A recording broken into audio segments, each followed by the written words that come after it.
Yes, it's top 25. It's preseason, and West Virginia and Oklahoma State may not be in it, but we could get there someday, right? Right?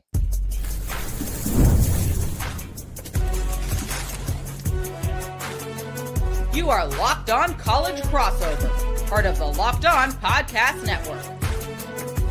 Your team every day.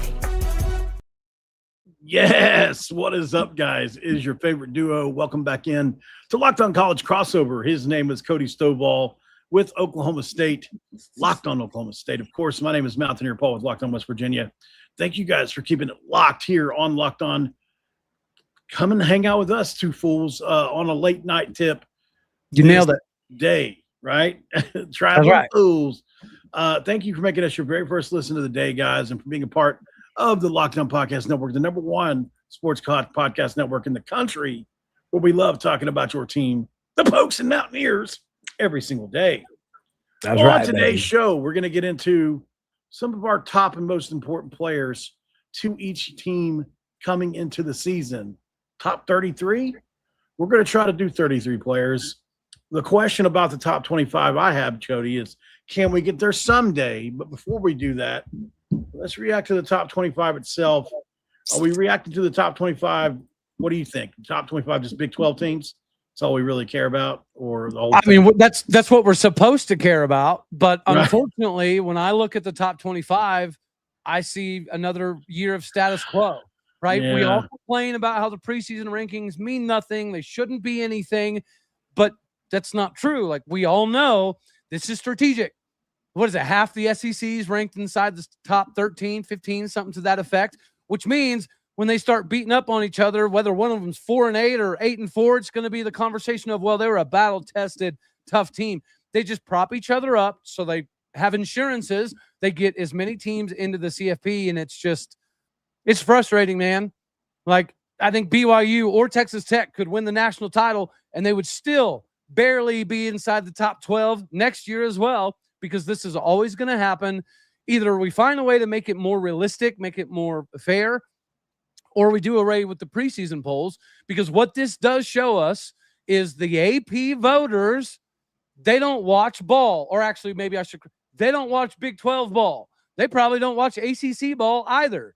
The only games that a lot of these individuals watch are the primetime SEC games, and the Oregons and Indianas and the Michigans. They're not paying attention to the Big 12, which is why it's super simple. It's super easy. Just plug BYU in, plug Texas Tech in, give them some sort of a chance. Hell, let's plug Utah in. Even though they've got new almost everything all across the board, let's throw them in because they have the pillow fight and Pac-12 prowess that they're bringing into the conference. It just, I hate it, but I will say on the other side of that coin is Utah being ranked is beneficial. Like, BYU got screwed the last 2 years, yeah. But if it would have been Utah, they'd have been in the playoff. That's the way I view it. So at least they're giving Utah a chance. Obviously, once you get past the turn, in my opinion, the top 7 are legitimate. Ohio State, Oregon, Georgia, Notre Dame, Texas, Indiana, Miami. I can't argue with that. Once you get down to Texas A&M, Ole Miss, and Oklahoma, and maybe Oklahoma is probably pretty deserving. Yeah. Ole Miss, obviously you're changing coaches. You bring back Trinidad Chambliss, big move there. A&M is obviously going to have some continuity as well. But I'm just saying you can make arguments for BYU and Tech to be closer to the top 10 and in the top 10 than they are. Obviously Utah, we both believe is fraudulent in the top 25. And I think that will be shown to bear at some point. But it does help the Big 12 as a whole. It does. I hope they are successful. I just hate that. How are they ranked ahead of Houston is the question. I don't know. Yes. Right. Like, Devin Dampier is a very, very valuable quarterback. Yeah. He's got ridiculous athleticism. Yeah. But, dude. Played hurt last year. He was hurt all year. I think Connor Wegman is a phenomenal quarterback. I think Connor Wegman's an NFL level quarterback. But yeah, dude, at the end of the day, it stinks that we have to have yet another conversation about how the Big 12 so far out that it's going to take some miraculous things for us to get into the top 12 and stay there, which is 100% true, right? In the SEC, if you lose a game, you bump a spot, maybe 2. In the Big 12, if you lose a game, even to a ranked team, you might fall 5, 4, 6 spots. It's absolutely preposterous that we unfortunately got to continuously have this conversation. And at this point in time, like I've always said, it's just going to take the Big 12 kicking the door down and winning the Natty, right? We need TCU to not only beat Michigan, but also make it a competitive game against Georgia. We need Arizona State to help Cam Scatterboo get 3 more yards and they beat Texas. But unfortunately, those things haven't happened. I am now firmly of the mind that it wouldn't matter. It ain't going to matter. It doesn't matter what the Big 12 does or doesn't do in the offseason. It's always going to be the same crap. It was the same crap when we had OU and Texas in the conference. The only difference is we would get 2 teams in the automatic top 15 no matter what, right? Yep. And then what they've done for the last, 15 flipping years is they'll put the best Big 12 teams somewhere around 10-ish. They'll put the next best Big 12 team somewhere around 16, 17-ish.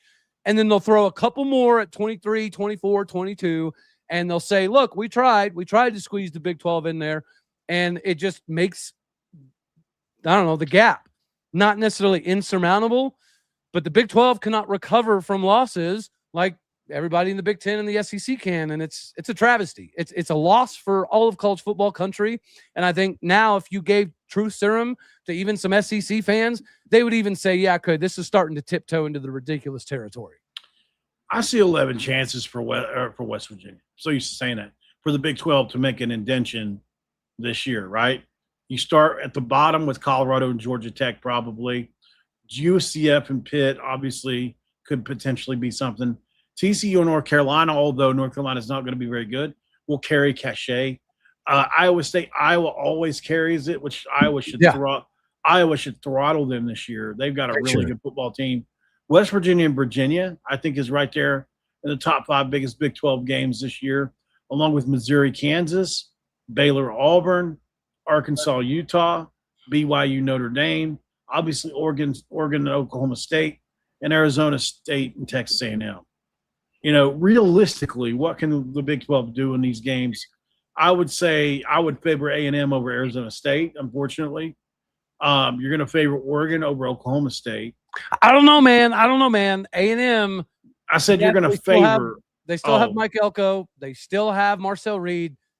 But Colin Klein is, I don't know. I think Colin Klein is going to be a little bit more of a difficult piece for them to automatically. Sure. I'm just saying you favor them. I'm not saying they'll win. I'm just saying they're going to be favored. That's fair. I mean, they're top 15 team. Too. It's in College Station. It's in Kyle Field.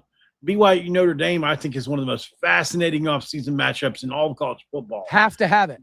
Because I think BYU can play with them. But unfortunately, they're getting the most talented Notre Dame, they say maybe in history, definitely in the last 20 years. So that's what everybody says. We'll see. Obviously, from there, Arkansas, Utah, that's a toss-up game. I can see Utah winning that game. At Utah, absolutely. Baylor, Auburn, I mean, I don't know. I think Auburn's probably going to be a good football team this year. I do too. I think they got the best quarterback pickup in Byron Brown that they potentially could have got, and he's going to carry them this year and probably be an all-SEC guy. Missouri, Kansas is always a fun one. That's another toss-up game. I mean, it's in Lawrence. You favor. I mean, I don't know how good Missouri's supposed to be honest, but I mean, Drinkowitz I can look at him kind of like I look at, He is. I think they got the backup, not the backup. I think it's Austin Simmons. He was the starter at Ole Miss, and then he lost his job. That's right.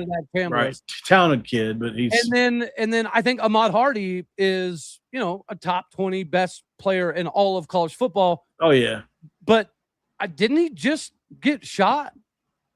Like I know he's probably going to be fully recovered by the beginning of football season, but I don't know. I've never been shot before. I don't know what kind of recovery that takes. The idea that Missouri is going to be able to hit the ground running instantaneously, I don't necessarily buy that fully. Yeah.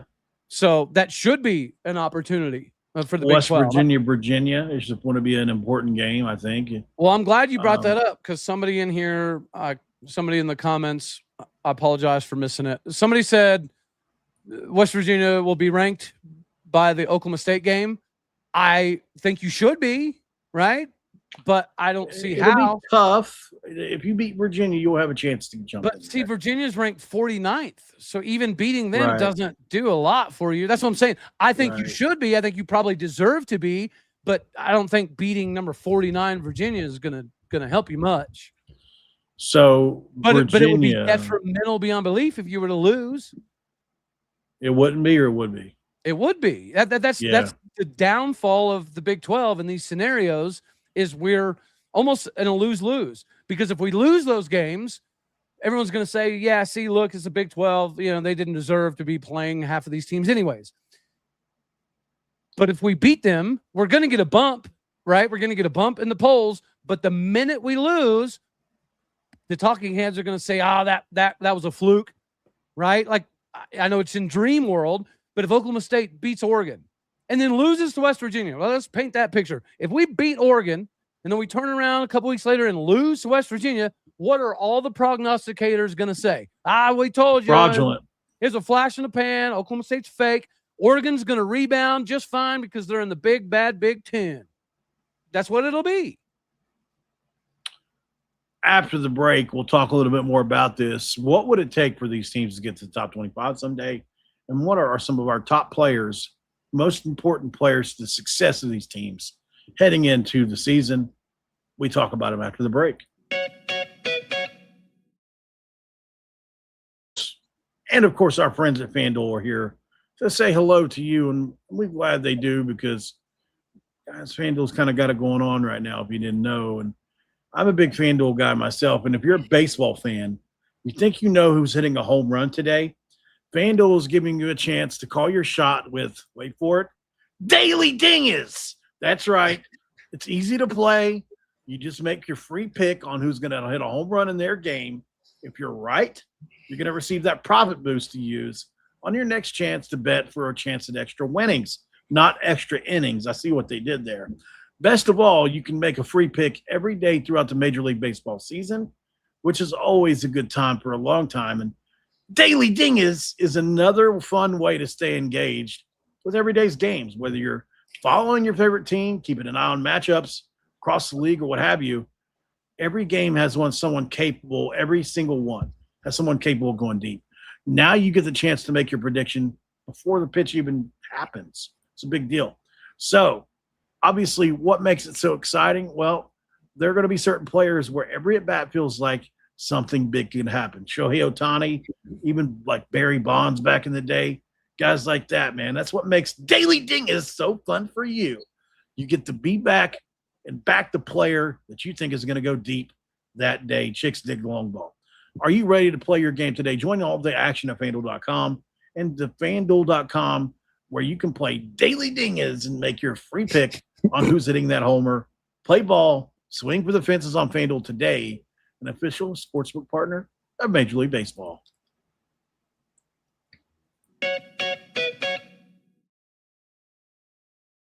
And, of course, in segment 2, I cracked my zero green tea citrus dew. Daily Dingus. Dude, I tell you, I have a cheat code for that, okay? I know Oklahoma State baseball has been very underwhelming, but we've got so many dudes in major leagues right now that every time I get to do these FanDuel ads, I get to add another Cowboy. Right now, Carson Benj is legitimately having an opportunity for Rookie of the Year. I love it. So is J.J. Weatherholt. I probably should have mentioned him. Encarnacion Strand's been linked up with Jackson Holiday at Baltimore. He just hit a 463-footer the other day. Zach Earhart with the dice. This is great, man. It's a great time. I invite all of West Virginia country. I know y'all have a gangster in Major League Baseball as well. J.J. Weatherholt. Yeah, but if Weatherholt is, maybe a little tired in your repertoire, throw a Cowboy in there, man. Let's make us some money, honey. Let's do it, man. All right. What's it going to take for both of us to crack the top 25? Yeah. I think for us, I don't even necessarily know if you have to beat Oregon, but you got to damn near take them to overtime to get, a little bit of respect. Outside of that, it's going to be a while, buddy. Like we're starting number 34 So we're not outside of the top 50 like y'all. So the gap for us is a lot more manageable. But, we have Houston. Outside of that, the other big game is Tech. You know what I mean? Like we don't play Utah. I guess Kansas State could be ranked by that point in time. There's just not enough ranked meat on the taters for us to climb back in comfortably, and it's even more difficult for y'all. We're both going to have to count on a little bit of chaos.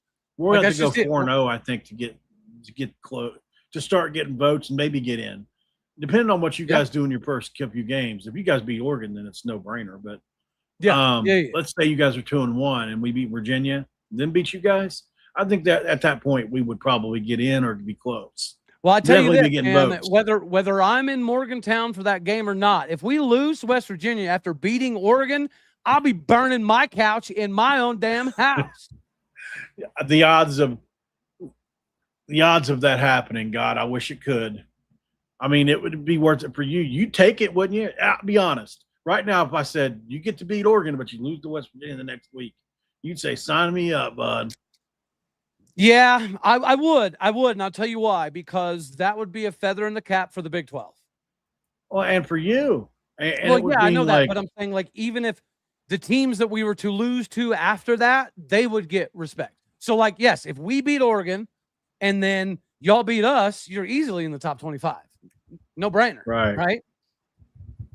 So, for the betterment of the Big 12, I would be somewhat okay with it. I would still be burning my couch in my living room, though. Right. Sheesh. Well, I mean, is there an ordinance against that? Is there an ordinance against that in Stillwater? I mean, obviously you don't live there, but you even know. I guarantee you there's one here in Colorado. They got an ordinance for every daggone thing. You can't let your dog poop without it breaking an ordinance, and you're going to get a fine. This place is so dumb. Don't get me started. Let's get back to foosball. Well, obviously there wasn't a whole lot of meat on that bone about can we get there someday. I mean, there's only so much you can really say about that. It's going to take the Big 12, like we were just talking about.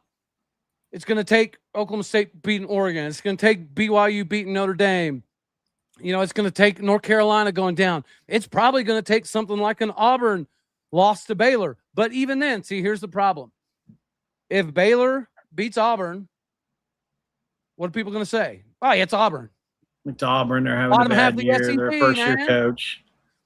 But if Auburn wins, it's like, oh, well, yeah, Auburn might be back this year. Auburn beat Florida LSU defensive coordinator. We're in a lose-lose, man. Yeah. We're in a lose-lose. I get it. All right, well, let's get to the top players then. I mean, we could probably take up 2 segments with it. Give me your top players. If you can, in order. I mean, I know it'll be tough for you. Give me your players in order of importance heading into this year. Go as far as you can to 33, and I'll give you mine next. All right. Well, I went to the school for kids that can't read good, which means I probably can't count good either. So somebody might have to keep just name as many as you can then. All right. Well, I mean, the easy ones are Drew Messemaker, Caleb Hawkins, Wyatt Young, right? The massive big 3. You have another wide receiver in Miles Coleman that comes over with almost 800 yards his previous season at North Texas, or almost 900 collectively the last couple of years. You have Justin Bowick coming over from Illinois, massive 6'5", 230-pound target that runs a 4.3 flipping 40. There might be a Megatron in Stillwater, America again, baby, which means the Des Bryant, Justin Blackman days are back. I think the backup running back position is going to be fairly important. Katie Batman Jones had a big weekend. Trey Page is a very, very reliable veteran that was a top 10 in the PFF in run blocking grade or something to that effect coming into the year. You also have Iowa Day, who previously was a running back in North Texas before going through a little bit of the portal phase, coming back to his old coach, Eric Morris at Oklahoma State. And you look at the offensive line alone. Jacob Sexton, 997 snaps at OU. He's a projected NFL-level guy if he can stay healthy. Ashton Lepo should be the other tackle spot, right? Michigan State guy, 6'7", 335 pounds. This is kind of a sneaky name recently. Sean Torgerson. Sean Torgerson had over 732 snaps at Portland State, right? At Portland State. But the dude was on the field 24/7, which is not typical for an offensive lineman no matter what level. You typically want to get your O-line some breathing opportunities. They did not do that at Portland State. Sean Torgerson was the dude all day, every day. I remember when he committed.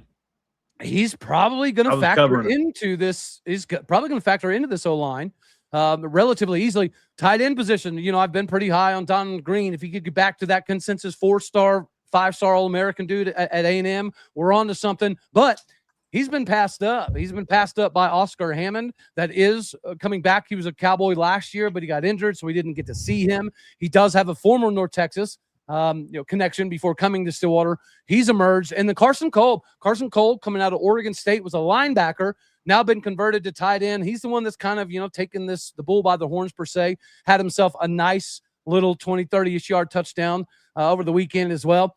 Switching to the defensive side of the ball, you've got the mainstays, Lil Johnson coming back. He's an Oklahoma dude. The other defensive end spot could be Jashawn Brown, another Oklahoma guy. Those are both fifth-year dudes that should be able to combine together and make this defensive line better than it's been since 2021. You get James Williams, another defensive end coming over from Florida State. You look down low, you get Sadiq Clements, big addition. He was at Louisville before North Texas. We get that massive cog in the internal machine. We also get Jerry Lawson, also from Louisville, to be a mainstay down there as well. We got Amon Oates back. Get Amon Oates back is absolutely massive for Oklahoma State this upcoming season. If you go back to the secondary, you got Quentin Hammonds coming over from North Texas. This previous season had 55 tackles from a safety position. Is pretty impressive. He is going to be a reliable factor. Another corner that has come over in the portal, Mo Horn, coming over from Texas Tech. Whether he's going to be the press man guy or he's going to be just a depth piece, he's going to be massive for Oklahoma State. You have Colin Lewis, should be another corner that factors in. You have LaDainian Fields, that was one of the top PFF corners in the country coming into this season. He should be another massive piece of this defensive machine moving forward. Linebackers, I could go easy there. You got Jack Puckett and Gunnar Wilson that are performing that third man role. They collectively had over 25 tackles this previous weekend as third stringers, essentially. And then right next to them, you got Isaiah Chisholm coming over from UCLA. 84 tackles last year, 173 tackles the last 2 years at UCLA. He was supposed to be a starter, but he got passed up by Tate Romney, who didn't get to see the field in 2.5 years at Arizona State because of injuries, but he's a legacy at BYU. He originally went to BYU, made the transfer to Arizona State. He's going to be a huge piece. Ethan Wislowski. You have a Malcolm Rodriguez dude, a linebacker with 113 tackles this previous season. That will transfer. That will correlate into the Big 12. And then you have Carl Young that's going to fulfill that Colin Oliver outside linebacker, defensive end kind of role. I don't know what I'm at by now. I think you're getting close. I think you're right around 30. I got to be close to 33 by now. Yeah, that's I can about keep 30. going. Do you want me? We got Israel Pope coming over from Give me Akron, two more. who had 770 yards this previous season. You got Rodney Harris II coming over from Ohio. And that is a dude that good and darn well, because you called me and said, hey, you need to get eyes on Ohio. They're pretty darn good. I did. Do I need to throw another one in here? Oh, I'll give you another one. How about a 6'5", 235-pound Australian? Did you mention Caleb Hawkins? Roll left, Alaki Pazaban. Did you say Caleb Hawkins? Just curious. If I didn't, I mean, yeah, I did. I did. I did the big three to kick it off. Yeah. Okay. So West Virginia, obviously in an interesting situation with our peeps. Did you have something else going? No, somebody said I make their ears tired. You asked me a question. I listed 33 dudes. What am I supposed to do? Not talk? Cody has a cadence that is a little quicker than most. Oh, I've been told I sound like you know what I mean? Like it's a run-on sentence sometimes, but that's just passion. That's how I see it personally. Like I wasn't trying to take up 10 minutes. That's all. Right. And that's what we're trying to do, right? Get to the point, get it over with. And then with us, because we're so long-winded, it's a blessing and a curse, right? When you got to do a 30-minute show every day, multiple times a day sometimes, it's not easy to do when you're just staring at a camera, nobody else around. Like people get into this and figure it out. Like it's not as easy as it looks. I'm not saying it's a hard job, but it's definitely difficult, if that makes sense. Anyway, you give me your 33 and don't go as fast as I did. Okay, so I could go like you, and I could just go offense, defense, but I have a list, so I'll go off of that. Okay. I don't know if I agree with my list. Bro, yours is easy. All you got to do is put like 10 O-linemen on there. I know, right? And that's a good portion. Hey, that's crazy, man. But we're lucky there. So, I think for West Virginia, obviously, you have to start. If you're going to start at number one, most important to your success, it's one of two guys. It's either Cam Cook or Mike Hawkins, right? I mean, there's really not another reason to say anybody else. So let's start with Cam Cook. I think, he today was named a second-team All-American in the all-around or whatever they called it, all-purpose. Yeah. Which basically means you can do anything. He could do kicks, he could do kickoffs, he could do punts or whatever. But, when you talk about a guy like Cam Cook, it's obviously that elusivity, and I'm gonna one-up Cody again by putting the highlights on while I talk about it. Because a home field advantage. But, as you watch Cook run, one of the things about him I love so much is, he's third all-time in broken tackles in a season with 100 in one season. Cam Scatterbo and Bijan Robinson are the only other two that have ever done that. So, you're talking about an elite tackle breaking machine that makes people miss in the open field at an elite level. And this offense says there's no way he can't be number one. So that's number one. Number two, obviously, Mike Hawkins Jr. to go along with this monster of a running back here. You can't say that he can't be in that top two with Cam Cook. So you start with those two. Number three, I'm going to go with Nick Cray. Obviously, a guy that we think is going to be an NFL player someday at left guard and has really taken to it since Rick Trickett got to town and has turned him into just a really good player. So that's another guy that I think you have to be excited about. Ryan, there's a couple other guys. I don't know why I have him there. That's not where he's supposed to go. But Jaden Bray, I think, is a guy in the top five, as you would agree, probably, Cody, that you have to mention that's important to our success this year. Maybe this is a little bit of a controversial one, but I'm going to do it. I'm going to go with Kevin Brown in this spot because you've got a true freshman. I don't know why it restarted. You got a true freshman starting at left tackle who, yes, is he borderline 5-star guy? Absolutely. Did he break every freshman weightlifting record ever? Yes, he did. How many freshmen do you have coming in that have an almost 700-pound squat? That's just freakishly not real usually, but it is with him. And he's going to man the left side, and I think he's going to be really good over there. Considering there are guys with Power 4 starting experience they could put in ahead of him and chose him anyway. Obviously you've got Carson Cassidy on the right side. He's going to be important to this season. Jameer Latimer has played multiple years in this defense, over 80 tackles and 4 interceptions in this defense under Zach Alley. He's coming back from Wisconsin. Kamari Wilson, a guy that had almost 100 tackles last year with Memphis, a guy that started out as a 5-star with Florida, has come on strong at Memphis, will be in their secondary. Andrew Powell-Drell tested insanely during camp, 23.5 miles an hour on the GPS. Yeah, I know, crazy. Rich Rodriguez. This is Rich Rodriguez. Who's that? Andrew Powell-Drell, UNLV transfer as safety. He ran what? 23.5? 23.5 on the GPS. You can Google it right now while I'm talking about it. Bro, that's damn near Tyreek Hill speed. I know. It's insane. So he's had obviously a major camp. Not to mention a freaking – what did he do? What was his squat? He broke the record for safety at squat as well, Padrell. I think it was close to 600. But I don't quote me on that. I could be. What position does this dude play? He's going to play nickel. Yeah, he's a nickel high safety. We just nickel can't throw picks. We just can't throw him the ball. Just don't throw him the ball. Right. He's undersized. He's only 5'9", 5'10". So that's the only thing you can say is wrong with him. So they've got him at that nickel spot where he's going to play the run more. He's also playing some high safety. They're gonna flip him and Latimer back and forth between safety and nickel, but he's going to start at not high safety, but at one of the safety spots. So, Matt Sig, the true freshman, will be a guy that's going to man another safety spot. And so, like Zach Alley said, it's one of the most talented safety rooms he's had. Wes King, never given up a sack in his career in 30-something starts. I mean, what a stat that is is going to be your starting center. So, he's a dude that you have to think is going to make a big jump.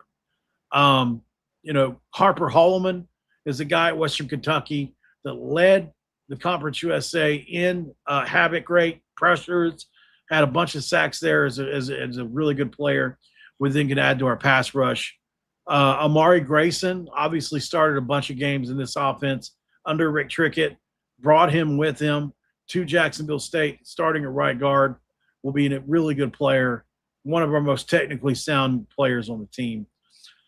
Scotty Fox has to be on this list, in the top 15 guys, because he is going to be very important to this team this year. If Hawkins goes down, you've got a quarterback that can absolutely, potentially get you right? So you have to feel good about that.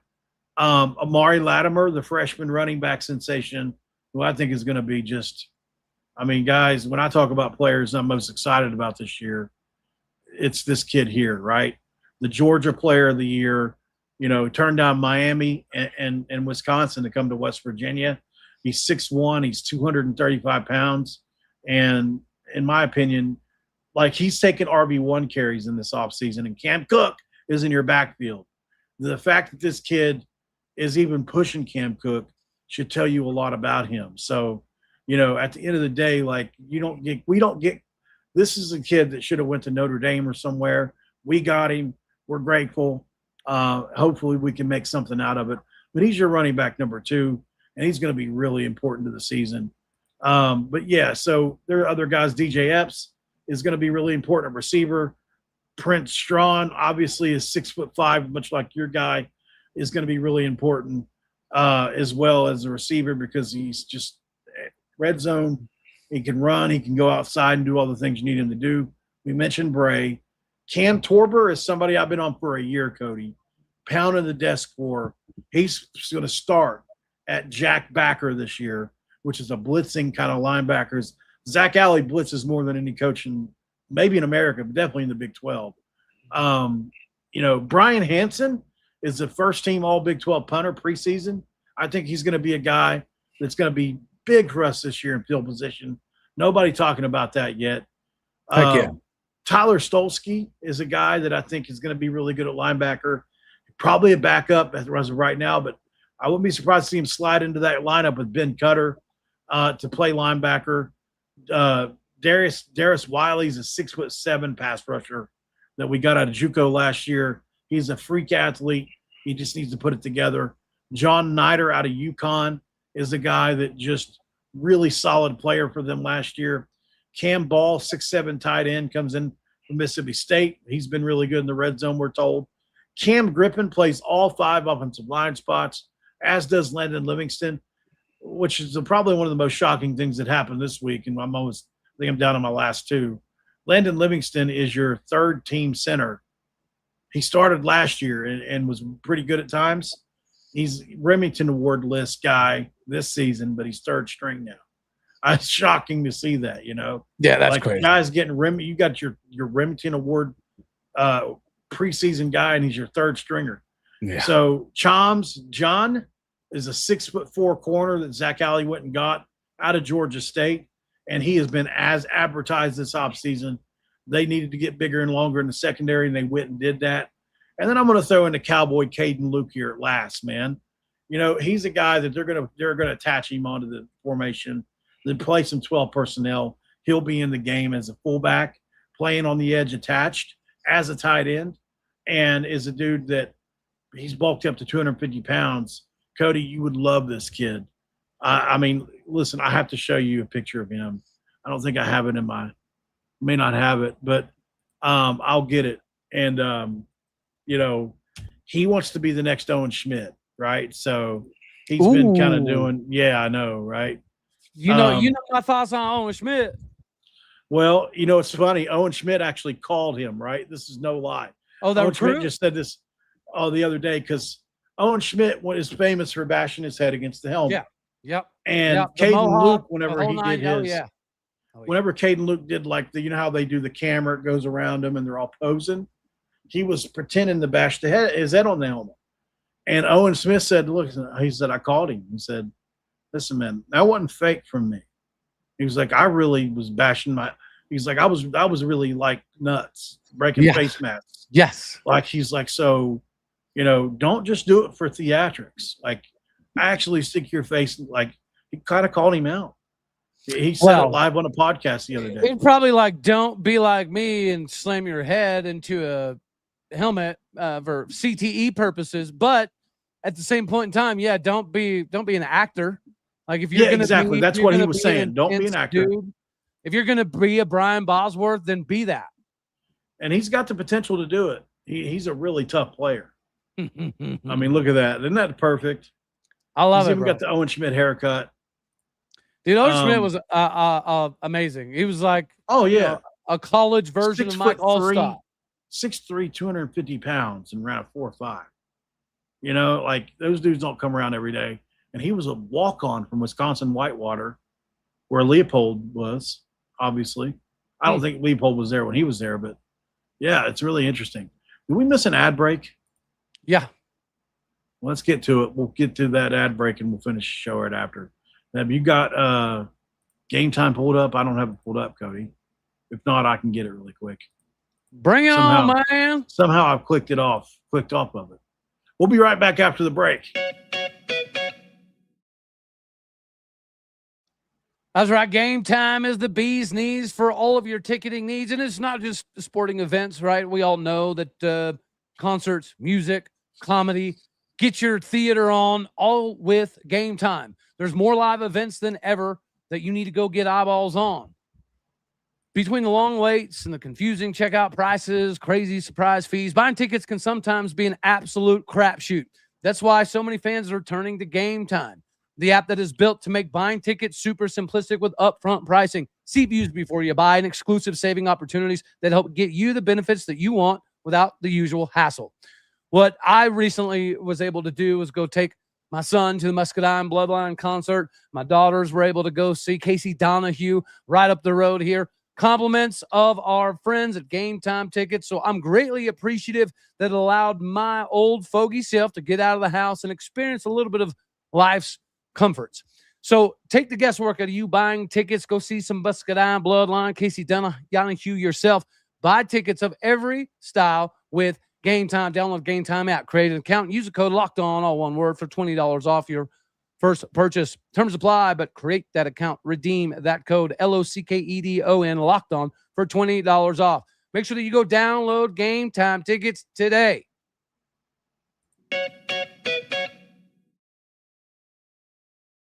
It's segment 3. Come along with me. It's the Milkman, the Payboy, and TV. Back with our familiar friend. It's Cody. Coming around a bend in your house.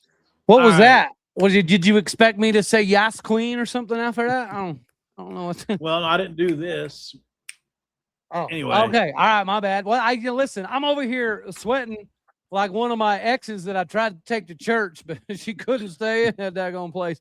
But burn it down. We'll put a nice little bow on this. How did you want to close this thing out, brother man? Well, how about this?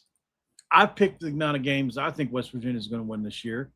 I'll tell you what I picked, and then you agree or disagree and pick a different number or the same. Okay. You tell me what you picked for Oklahoma State. Have you done your show yet on that? How many games you think they're going to win? Yeah. Okay. So you tell me your number, and then I'll agree or disagree on that. So I'll go first. Yeah. I picked West Virginia to win 9 games. Do I agree with that? No. Yeah, agree or disagree. Yeah. I don't agree, because I don't even have us winning 9 games, and I think we've got 6, 7 NFL dudes on this particular offense. That's all I don't know. Say. I mean, yeah, dude. I think you guys could be, that good. In this comment here, do I like the West Virginia team? Yes, I do. Like I've told Paul numerous times, even on the squad show, I'm very happy and thankful that we get West Virginia early in the season, early in the morning. Like, if this is a late season night game, I don't know that we have the W here. I'd be 100% realistic with you. I think by the end of the year, West Virginia is going to be a problem. I just think the beginning of the season is going to be a little dicey. just because all of us traditionally, when you bring in this number of portal players, like both of us are in the 60, 70, 80 range, the difference, I think, for Oklahoma State is you have a lot of continuity, right? You kind of did follow that JMU model. You brought 18 players that played together this previous season. You brought in 4 more that played previously with North Texas that understand the verbiage from the schematics offensively. So I think that we're just kind of more ready-made, but I still think that we're going to win 8. I think we should lose to Oregon. We should lose to Houston. We should lose to Tech. I think Arizona State and Kansas State are complete crapshoots. And then thankfully we get you early on in the season. Do I think we're going to beat both K-State and Arizona State? Probably not. So I think we probably split those and go 8-4. Obviously, Tulsa, you start seeing Tulsa, right? Yeah. So that's a game that probably worried about, I imagine. I don't know how good they are this year. I'm not worried about it. I mean, we've seen them beat. Worried about it at all. We've seen that. That's a program, though. Like they're in I don't want to say they're Boise State yet, but they're like the handoffs to coaches have been really good. Oh, yeah. They've been a step-off program. Chad Morris came from there. Gus Malzahn came from there. Like, they have had success. But, yeah, unfortunately, recently, every time they have a 9-win coach, he's gone, right? That's obviously nobody's has been as good as old Willie there, but it's for another discussion. Anyway, so, yeah, you're going to beat Tulsa. You're going to lose to Oregon. Obviously, you beat Murray State. And then West Virginia is a toss-up game, obviously, with UCF. A win. I wouldn't quite go toss-up. I think we have a clear advantage over West Virginia as it sits right now. And we should still have that advantage week 4. What's the advantage exactly? What is the advantage to you? We have a top 10 draft pick at quarterback. We have a NFL potential first rounder at wide receiver. We have the same thing at running back. You have Cam Cook, right? There's nobody that's going to sit here and pretend that's not a massive ordeal. I think Jaden Bray could potentially be an NFL guy, but as it sits right now, Mike Hawkins and Drew Messmaker are not even in the same flipping hemisphere. That's why. Yeah, but this comes back to great player, absolutely, but like Mike Hawkins fits Rich Rodriguez offense to the T, right? Like, yeah. He's just meant to run it. We'll obviously find out more about that, but with what we're able to, we'll see what the offensive line ends up being. If it's as good as we hope it is, I think that's going to give us an advantage in every game outside of 1 or 2. So, gotcha. Like that's where I see our advantage potentially. Now you do have a really good. Well, I don't know if it's going to be good yet, but you guys have you've upgraded size-wise, defensive line-wise. I don't know if you talked about that, but if you look across the board at Oklahoma State, you're bigger everywhere, right? So that's going to play a factor lengthwise. West Virginia, it'll be a fun matchup for me. Yeah. Like I said, man, I stand by. If it was later in the season or a night game, I would not be. Well, it's in Morgantown, so to me that's. Yeah, but it's at 11 a.m. Doesn't matter to Morgantown, you know what I mean? Like, yeah, it does. Don't give me that, Paul. I've watched enough West Virginia over my years to know that West Virginia at night and West Virginia in the day are 2 completely different animals. It's the same with Texas Tech. Well, you go to Lubbock at night, it's no, that's not true. Like Boone Pickens Stadium is probably the same in the day. Maybe not the same, but it's close to the same in the day simply because of the way the stadium is oriented, right? And how it sits right on top of you. It's the closest sideline in all of college football. So I don't necessarily think that the night atmosphere adds and we're not that big of a party school anymore. That's a component too. You know, we don't have the student section that'll stay there all game getting crazy all the time that like you guys do, but there seems to be a big difference at Texas Tech and West Virginia between night games and day games. I mean, our atmosphere is just really tough no matter when it is. You know, that's all I was saying. But I mean, I guess 11 o'clock, if it ends up staying that, there's no guarantee it stays 11, I guess, but I'm hoping that it does. Yeah. I mean, if we both end up, undefeated going to that game. There's no way it stays at 11. You know? Yeah. Let's hope it happens. I mean, I wouldn't put money on it, but we better bounce out of here before we piss too many people else off on the Fair play. than we already do by being ourselves. Well, Not I tell really. you, hey, somebody out here clip me saying that West Virginia is not the same in the daytime, and maybe you bring some. Well, I mean, not fire. the same. I can agree with you on that, like, but I'm just saying, like, that doesn't mean the daytime sucks. Like, it's just No, I didn't say that. Right. It's not an intimidating, chaotic atmosphere.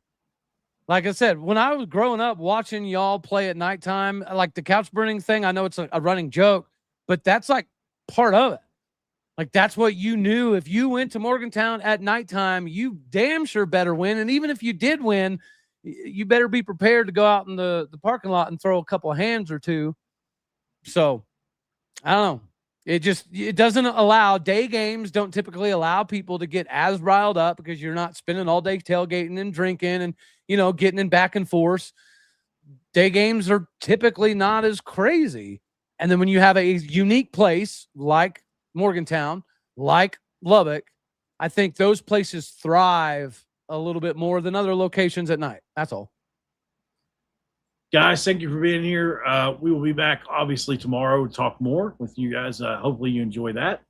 Until then, though, remember this. Don't ever forget to cue those country roads. And he says, pow, pow. God bless. Go Pokes, baby. We'll see you guys tomorrow, man. Locked On West Virginia at supercast.com and Oklahoma State at supercast.com. We'll see you next time.